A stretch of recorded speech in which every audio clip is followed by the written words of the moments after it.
Ito ang patatas.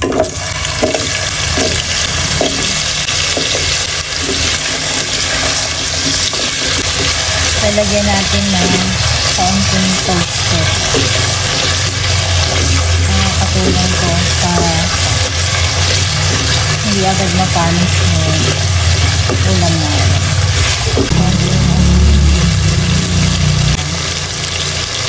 Lang ng kaunti.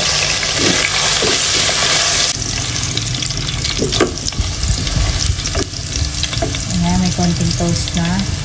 Tahan ko na siya dito sa kaserola.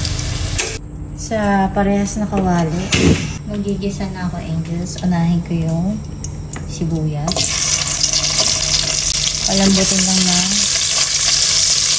Pag malambot na, lalagay ko na yung bawang.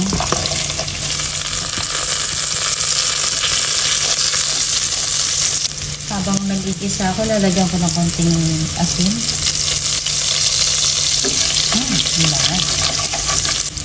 Lalagay ko na yung manok, thigh part. Hinati ko sa gitna.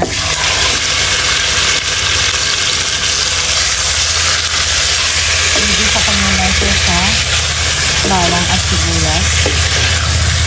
Habang ginigisa ko yung manok, lalagyan ko muna konting asin. Lagyan ko rin ng isang takas ng patis at paminta. Tapos hahayaan kong masipsip ng manok yung mga nilagay natin pampalasa habang iginigisa ko siya. Para mapantay ang luto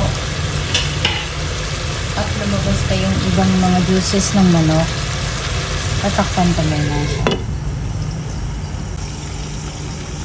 Huwag natin kakalimutan na silitin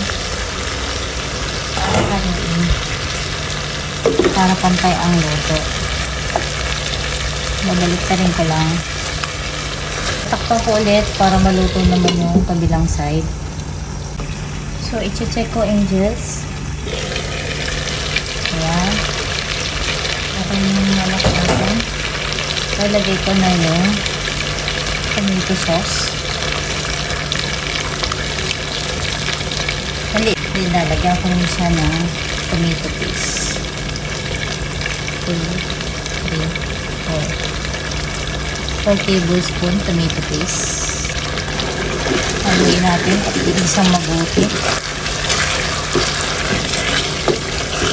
Kailangan kong lutuin mabuti itong tomato paste at tomato sauce para hindi agad mapanis yung ulam natin. Lalagyan ko ng isang kutsarang asukal. Ngayon, angels, hinaan ko muna ng konti yung apoy, mga medium heat lang. Tatakpan ko ng konti para maluto yung manok natin sa tomato paste at tomato sauce. Ayan, pagkatapos ng 1 minuto, haluin ko siya. Ayan, para hindi masunog. Lalagyan ko na siya ng 1 basong tubig na mainit. Lalagyan ko rin siya ng chocolate manok flavor chicken broth cube. Hahaluin ko. Tatakpan ko, angels. Dudutuin ko yan hanggang sa lumambot yung manok. Hanggang sa tuluyang maluto yung manok.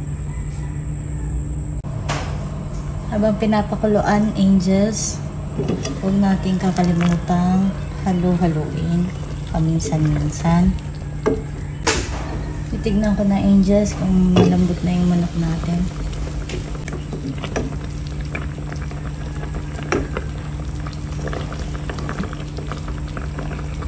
Diyan malambot na siya. Kaya lalagay ko na rin tong patatas para kasabay na siyang lumambot. Pinarito na natin to. So, ito na rin ito. Tatakpan ko lang ulit at palalambutin ko ng mga 5 minutes pa, angels. Tingnan natin, angels, kung malambot na. So, yan. Oh, malambot na. Pwede na. And then, may gagawin ako, angels. Sapatin ko na yung apoy. kukunin ko yung sabaw.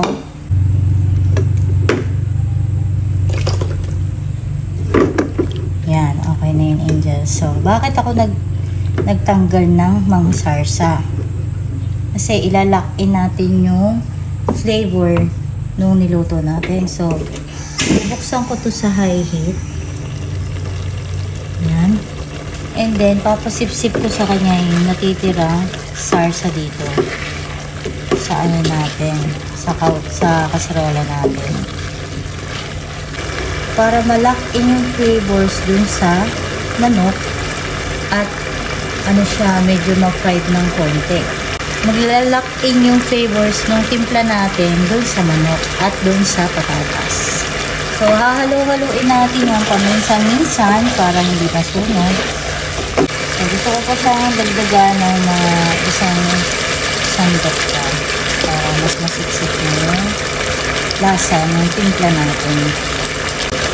Huwag natin kakalimutang haluin kasi baka masunog. Kasi nasa high heat tayo. Ayan, angels, tuyo na siya. Pwede na yan. Tapos, ibabalik ko na ulit itong madaming salsa. So, for sure yan, malambot na rin yung patatas natin. Kaya, papatayin ko na yung apoy. Ito na yan, angels. Ito na, angels, ang ating budget-friendly apitadong manok.